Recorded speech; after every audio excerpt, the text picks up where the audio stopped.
मुझे गुनाहगार उम्मत दी पारत मुझे गुनाहगार उम्मत दी पारत थई हबीब ईदे भी दुआ घुरे वीदे भी दुआ घुरे या एहड़ी उम्मत भागन वारी या जेनी मता अल्लाह जो करम जो सुभान अल्लाह कहीं शायर शायरी करे जो एक करे अज कहीं सवफा एक करे अज कहीं सवफा बदकारन सा जी गए मुस्तफा एक करे बोली जो सुभान अल्लाह मुझा दाओ मुझो सोनो महबूब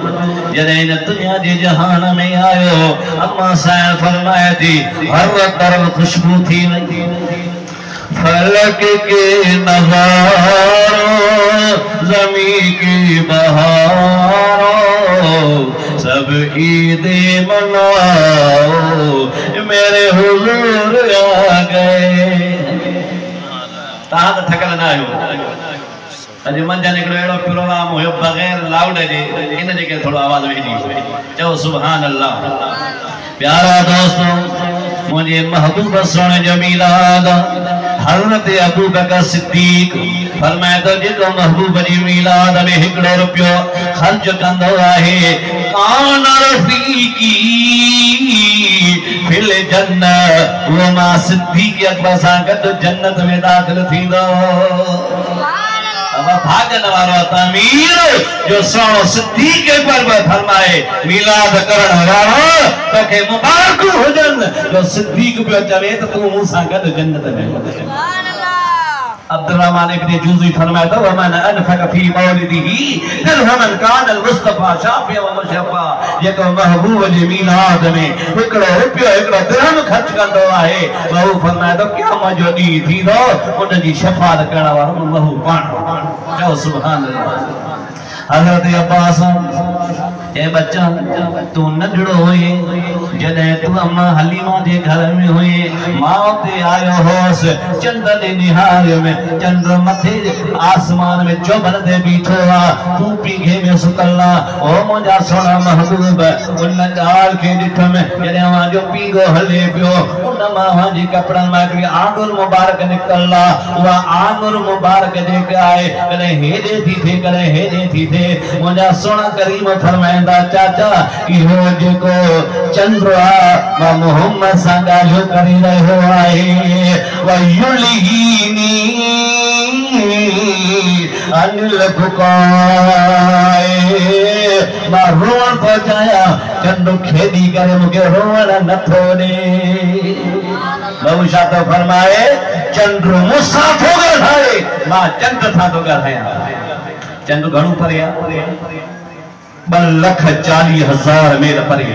पर महबूब तो फरमा मां पीखे में आरामी आ चंड मूंसां थो ॻाल्हाए मां मोहम्मद उन सां थो ॻाल्हायां इहो शान आ प्यारा दोस्तो मुंहिंजे महबूब जो वॾो शान मक़ाम पर मुक्सर टाइम जे अंदर मां थोरो सोने करीम जी मोहब्बत भरियूं तोखे ॻाल्हियूं ॿुधाईंदो हलां मुंहिंजे महबूब जो इस्म जेको आहे मोहम्मद आहे जॾहिं बि ज़ुबान ते खणबो आहे त चपन खे चुमियूं ॾींदा छा ॾींदा नामे मोहम्मद कितना मीठा मीठा लगता है लब पे नगमे सल्ले अल्लाह के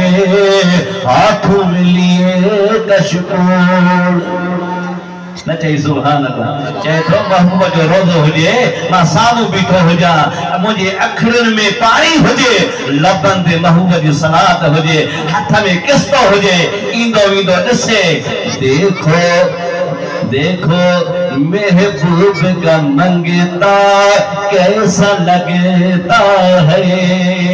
ईदो वीदो इहा ॻाल्हि करे ॾिसो जेको महबूब जो मंगतो आहे जेको महबूब जे दर जो सुवाली आहे उन जो छा रंग आहे मुंहिंजा त असां तव्हां मोहब्बत में नहर चुमींदा छा कंदा आहियूं नहर चुमींदा हिकिड़ी हदीस पाक मां खणी आयो आहियां जे ज़ौक़ जे लाइ चओ सुभान अल्लाह बस ये आखिरी हदीस उन्हें का बाद नाफवान है असा जो मेहमान नाफवान जेको कंडियारे खां अचणो हो रस्ते में हालाणीअ में पुठियां फोन आई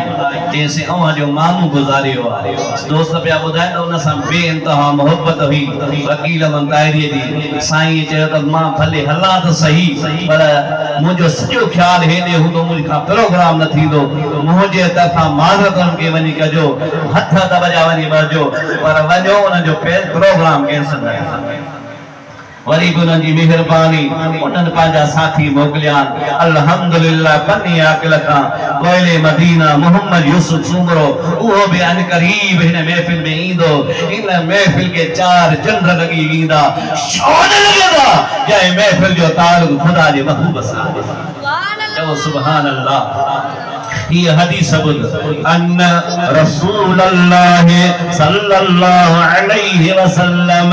दखल अल मस्जिद फी अशरतल मुहर्रम मुहर्रम शरीफ जो महीनो आ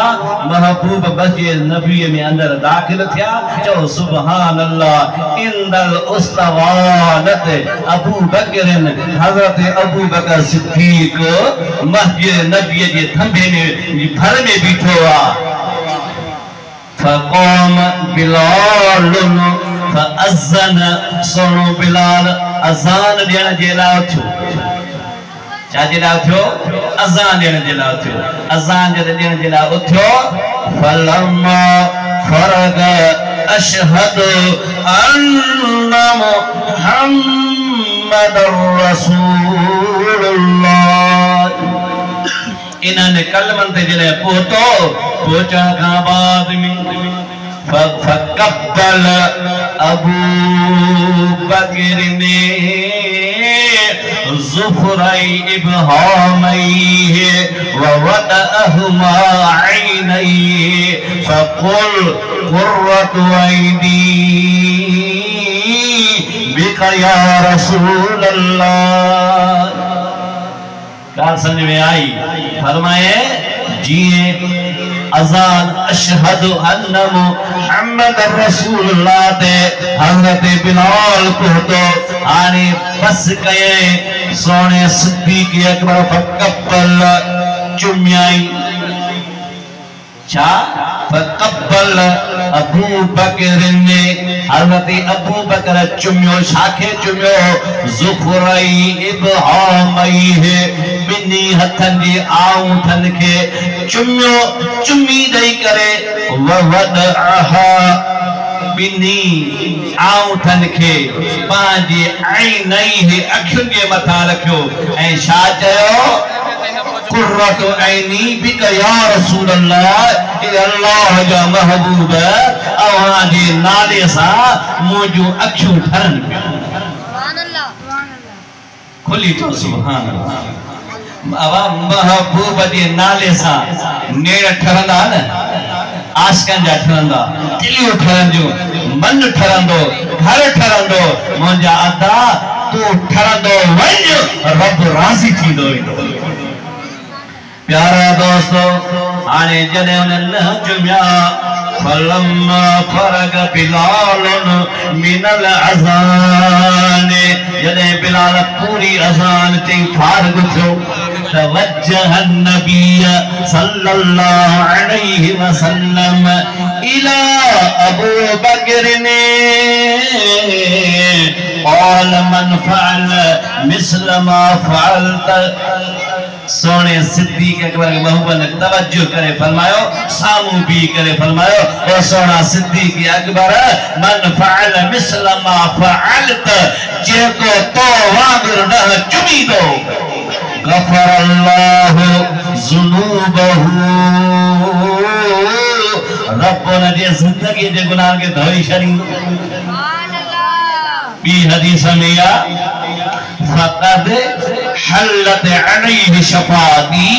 जेको सिद्दीक़ वांगुर न चुमीदो आ अल्लाह ताला की ज़ात बाबरकात जो महबूब तो फरमाए उन जे लाइ मां मोहम्मद जी शफ़ाअत हलाल थी चो सुभान अल्लाह हिकड़ी हदीस जा अल्फाज़न मुझो महबूब फरमाए तो अन क़ाइदुहु व मुदखिलुहु फिल जन्नह जेको न चुमीदो आ न मुंहिंजो महबूब फरमाए तो जन्नत में मां मोहम्मद उनके पाण सां गॾु जन्नत में दाख़िल कंदुमि। व आखिर दअवाना अनिल हम्दुलिल्लाहि रब्बिल आलमीन। असां जा आयल मेहमान